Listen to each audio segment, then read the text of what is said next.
Hi, my name is Irina Biketova, and I'm a Democracy Fellow at the Center for European Policy Analysis. SIPA has been focusing on Russia's full-scale invasion of Ukraine, and a key part of our work is understanding the impact of the war on Ukrainians and how the West can help strengthen Ukraine's resilience. Today, I will speak with Yuri Sobolevsky, first deputy head of Kherson Oblast Council. Kherson Oblast today is partially occupied, with Russian forces controlling the left-east bank of the Dnieper River, from where they constantly attack the liberated part of Kherson Oblast. Пане Юрію, я вас вітаю. Вітаю вас. Отже, почнемо з того, що українці на Херсонщині перебувають не лише під загрозою постійних обстрілів з окупованої частини області, а й гуманітарної та екологічної кризи через підрив Каховської дамби. Які найбільші виклики наразі перед жителями Херсонської області? На жаль, в першу чергу у нас все ще дуже складна безпекова ситуація, тому що російські військові, вони кожен день, кожну ніч вони продовжують обстріли наших населених пунктів, 50, 60, 70 обстрілів за добу. Ми кожен день, на жаль, втрачаємо людей, і це і загиблі, і люди, які отримують поранення. Російські військові використовують проти населених пунктів, проти мирного нашого населення і артилерійські системи, і РСЗВ, і мінометні системи. На жаль, вони поки що мають можливості системно використовувати керовані авіабомби потужні, там вага півтонни однієї бомби, яка велику кількість руйнувань робить. І, на жаль, коли потрапляє вона в житлову забудову, ми там втрачаємо багато людей. Стосовно терористичного акту, який вони скоїли на нашій Каховській гідроелектростанції, зараз продовжуються роботи по ліквідації цих наслідків та рятуванню людей та знешкодження вибухонебезпечних предметів, які залишила зараз вода. Зараз вода відходить, вона практично вже на рівні тому, який був до цього теракту.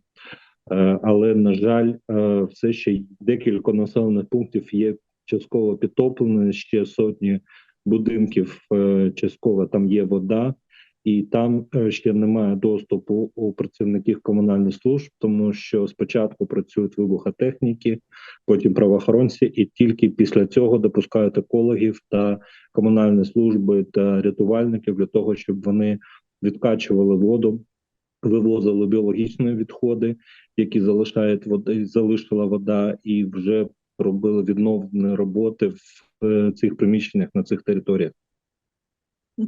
От, пане Юрію, скажіть, будь ласка, за повідомленням журналістів, які перебували на окупованих частинах, російські військові провалили евакуацію після руйнування дамби, а також не пускали людей або волонтерів без російського паспорту. А за вашими оцінками, скільки населених пунктів зараз окуповано і яка ситуація в цих регіонах? Дивіться, зараз у нас тимчасово окуповано більшість територій Херсонської області. Звільнено тільки 33% нашої території Херсонщини. Все інше, на жаль, поки що контролює Російська Федерація. Там дуже складна гуманітарна ситуація. На жаль, там продовжується шалений тиск на людей, примусова паспортизація, часткова депортація, так звана евакуація на територію Російської Федерації до депресивних регіонів Російської Федерації наших людей. В першу чергу це стосується молоді, вони намагаються вивозити цих людей для того, щоб вони вже залишалися на території Російської Федерації і там вирішували фактично демографічні проблеми Росії, тому що в цих регіонах дуже мало в них людей. Складна гуманітарна ситуація. На жаль, ми бачимо дуже велику кількість повідомлень про те, що люди загинули в наших населених пунктах на лівобережній частині. Їм не була надана допомога, не було надані допуски міжнародним організаціям до цих територій, щоб вони могли надати людям допомогу. Мова може йти про сотні людей, які загинули внаслідок російського теракту. От якраз щодо шаленого тиску на людей, пане Юрію, якщо ви можете сказати, чи посилилися, наприклад, перевірки, фільтраційні заходи, паспортизація на цих окупованих територіях, і з чим це може бути пов'язано?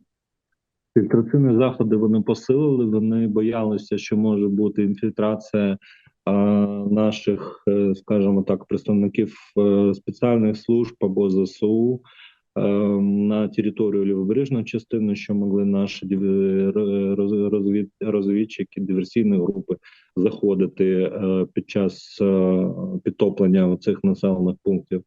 І крім того, дуже сильно працює зараз їхня пропаганда. Те, що в нас було і на правобережній частині Херсонщини, людей просто зомбують мозок, радіо, телебачення, газети, інтернет, телеграм-канали, що Росія насправді їх нібито звільнила, що справжній ворог українців – це англосакси, це НАТО, що Росія насправді воює не з Україною, вона воює з Западом, який бажає там знищити цю Російську Федерацію, і що у всьому винна саме західна цивілізація. Оця пропаганда, вона дуже сильно насправді була в нас і на правобережній частині Херсонщини. Вони намагалися нашим людям внушити тут, що зараз вони швиденько закінчать з київським, нібито нацистським режимом, а потім вже разом з звільненими нібито українцями від цього режиму вони почнуть далі воювати з країнами Євросоюзу. В першу чергу мова йшла безумовно про колишні радянські республіки, тому що реваншизм, на жаль, це зараз частина цієї імперської пропаганди Російської Федерації, яку вони максимально застосовують. Пане Юрію, ну а оцей зомбування мозку, про що ви кажете, чи можна якось відключити ті канали або радіо, включити українське, чи немає такого доступу і такої можливості? Дивіться, зараз доступ до мережі інтернету цих людей, він дуже обмежений. Український сегмент інтернету, він заблокований, трафік йде через Крим, адмініструється. Зрозуміло, що він контролюється і ФСБ, коли їм це потрібно. І люди мають доступ до наших інформаційних ресурсів, до мірових інформаційних ресурсів, виключно завдяки використанню таких сервісів, як і VPN, і не всі там працюють ще, вони так само намагаються з тим боротись.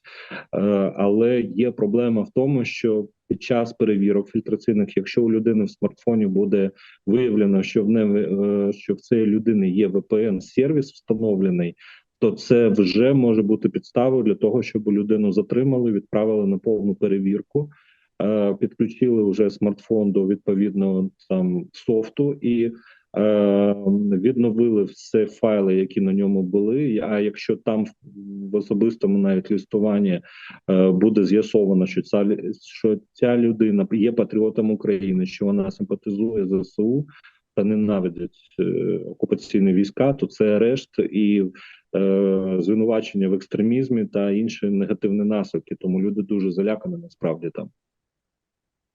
Зрозуміло. Ну а скажіть, будь ласка, чи спостерігаєте ви відтік колаборантів, можливо, з окупаційних адміністрацій? Можливо, є якась інформація, що вони забрали документи, вивезли родини? Дивіться, такої інформації дуже багато насправді, особливо це стосується Каховського району. Там всі, скажімо так, топові колаборанти, там всі родини вже виїхали. Їх навіть немає і в Криму, вони виїхали на територію Російської Федерації, але решті насправді не дозволяють це робити.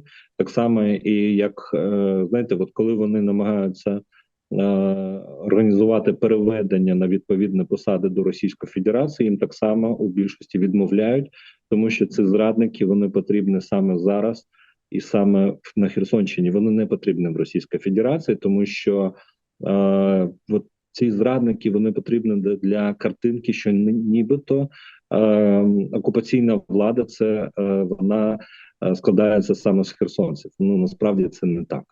Там якісь другорядні посади, дійсно, вони набрали там колаборантів, але справжня влада там виключно у громадян Російської Федерації, які фактично і керують зараз областю і контролюють процеси пограбування області, тому що продовжують вони вивозити масово майно, яке може представляти для них таку цінність, скажімо так. Одночасно йде масштабне мародерство з боку російських солдат. Воно, скажімо так, це паралельний процес, тому що окупаційна влада намагається з цим що зробити, щоб, знаєте, зберегти монополію на пограбування нашої Херсонщини. Але в них так само там нічого особо не виходить, тому що, ну, як приклад, вони ввели письмові дозволи на виїзд вантажного транспорту з території Херсонщини виключно за згодою, за дозволом цієї військової адміністрації їхньої окупаційної. Але російські військові організували канал вивезення цього майна через залізнодорожне сполучення. Тобто в цьому напрямку заїжджали з Криму снаряди для артилерії та градів, а потім в цих вагонах вивозили пограбоване майно і розгружалося вже в Криму, а потім перевозилось там до території Російської Федерації. Тобто там зараз, знаєте, конкуренція на пограбування Херсонщини з боку і ФСБ, і російських військових, які окремо від ФСБ, і в них дуже погані відносини між собою, і окремо ще є окупаційна влада, куратори від Кремля, які поставлені для того, щоб контролювати ці процеси. Продовжуючи тему окупованих територій, у Росії заявили, що хочуть провести так звані вибори на території Херсонської області 10 вересня. Як це вплине на місцеве населення? Чому, на вашу думку, Росія вдається до таких заходів, адже ці фіктивні вибори не матимуть сили, тому що Україна і світ їх не визнають? Російська Федерація існує в декількох вимірах одночасно. Є справжня реальність, яка ніяк не стосується того, що вони показують на своїх пропагандистських каналах, і те, про що вони розповідають власній аудиторії та всьому світу. Це зовсім різні реальності. Коли вони проводили так званий референдум, весь світ бачив, що більшого фейку неможливо було зробити, коли людей просто примусували зі зброєю озброєні люди приймати в цьому участь, коли ходили по будинкам, по квартирам, вламувалися в жилища людей і просто примусували приймати участь в цьому голосуванні. Причому, якщо там зареєстровано 4 особи, дорослих за цією адресою, а була одна, давали 4 бюлетені, щоб вона проголосувала за членів своєї родини так само. Примусили деяких людей голосувати декілька разів за один день, тому що ніхто не перевіряв ці списки. Спочатку спіймали вдома, заставили проголосувати з цією урною виносною, потім людина йшла по вулиці і так само зупинили. Далі бюлетень, сказали, голосуємо. Говорить, та я вже приймав участь. Та нічого, хай ще буде. Тобто оцей абсурд, він зафіксований. Це все є на відеозаписях, які є в загальному доступі, але це взагалі не є виборами. І так само не є виборами те, що вони зараз готують. Вони проводили праймерис Єдиної Росії на Херсонщині, і враховуючи, що крім колаборантів в цьому праймерисі фактично ніхто не прийняв участь, то вони дозволили приймати в ньому навіть просто людям, які відмовились отримувати російські паспорта.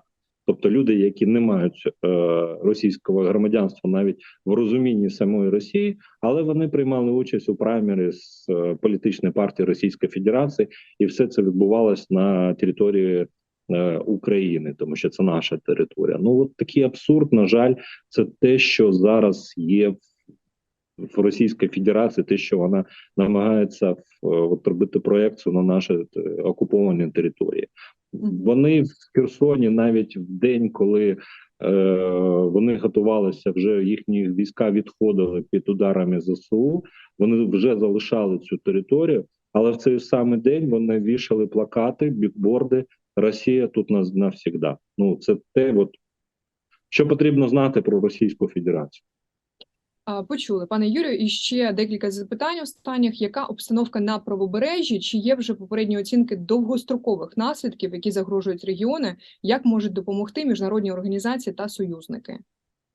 Дивіться, жахливі наслідки, які будуть багато років з нами, тому що цей екоцид, який зробила Російська Федерація на нашій території, кількість загиблих животних, і взагалі біоформ, і в риби, і в інші всі види, там шалена кількість. І наші екологи зараз тільки намагаються оцінити ці збитки і майбутні наслідки для того, щоб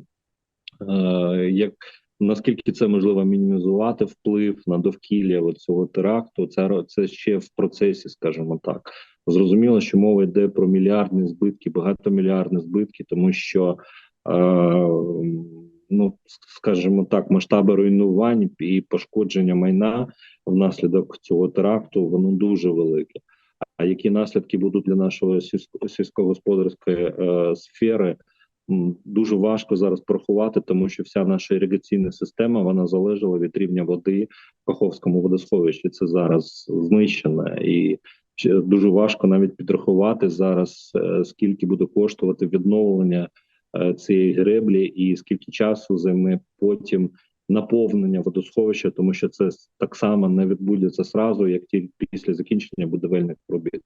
Стосовно допомоги, яку можуть наші партнери нам надати, знаєте, можливо, це буде трошки дивно, але нам потрібна зброя. Нам потрібно як можна більше, як можна швидше сучасної американської зброї, в першу чергу, і зброї, яка є в країнах НАТО, для того, щоб ми могли як можна швидше перемогти цього ворога. Тому що поки це не відбудеться, ми будемо кожен день втрачати людей. Ми кожен день втрачаємо цивільних, вони обстрілюють рятувальників, вони обстрілюють наші лікарні на Херсонщині. У нас в Херсоні не залишилось жодної лікарні, яка б хоч раз не була б обстріляна. Обласна лікарня обстрілювалася 6 разів, в тому числі ракета потрапила в головний корпус, тільки щастя, що там ніхто не загинув, але поранені були. Тому та підтримка з боку партнерів, надання нам сучасної зброї, і підтримка нашого президента на міжнародному рівні, тому що санкції так само дуже сильно впливають на Російську Федерацію, примушуючи її до миру. Нам не потрібна територія Російської Федерації. Ми хочемо виграти цю війну, звільнити всіх наших людей, звільнити нашу територію. Нам нічого від Росії не потрібно. І це вже рішення кожного українця, насправді. Ми не хочемо не мати нічого спільного з цією державою, з цим народом, який доказав вже всьому світу, що це просто терористи, насправді, а не держава. Це просто терористична організація, яка керується диктатором, який єдине, що він хоче, це потрапити в історію. Він в неї вже потрапив. Не так, як він хотів, але він в неї вже залишиться в історії людства, як десь поруч з Гітлером та іншими диктаторами, які, на жаль, іноді отримують владу в певних країнах. Я щиро дякую і американському народу, тому що ваша допомога через такі організації, як USAID та інші фонди, ми це відчуваємо, нам це дуже потрібно насправді. Ці програми, які зараз діють, вони вже насправді працюють, і допомогу наші громадяни отримують від цих організацій.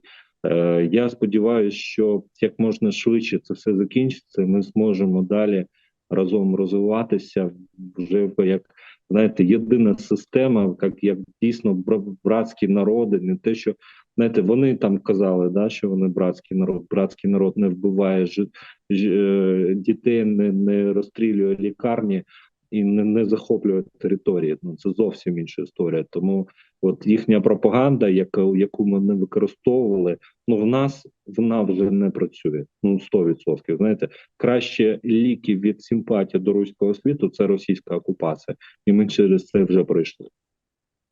Пане Юрію, я вам дуже дякую і бажаю якнайшвидшого звільнення всієї Херсонської області. Дякую вам. Thank you so much for tuning in, and for more information and insights, visit cepa.org. Thank you. Дякую вам.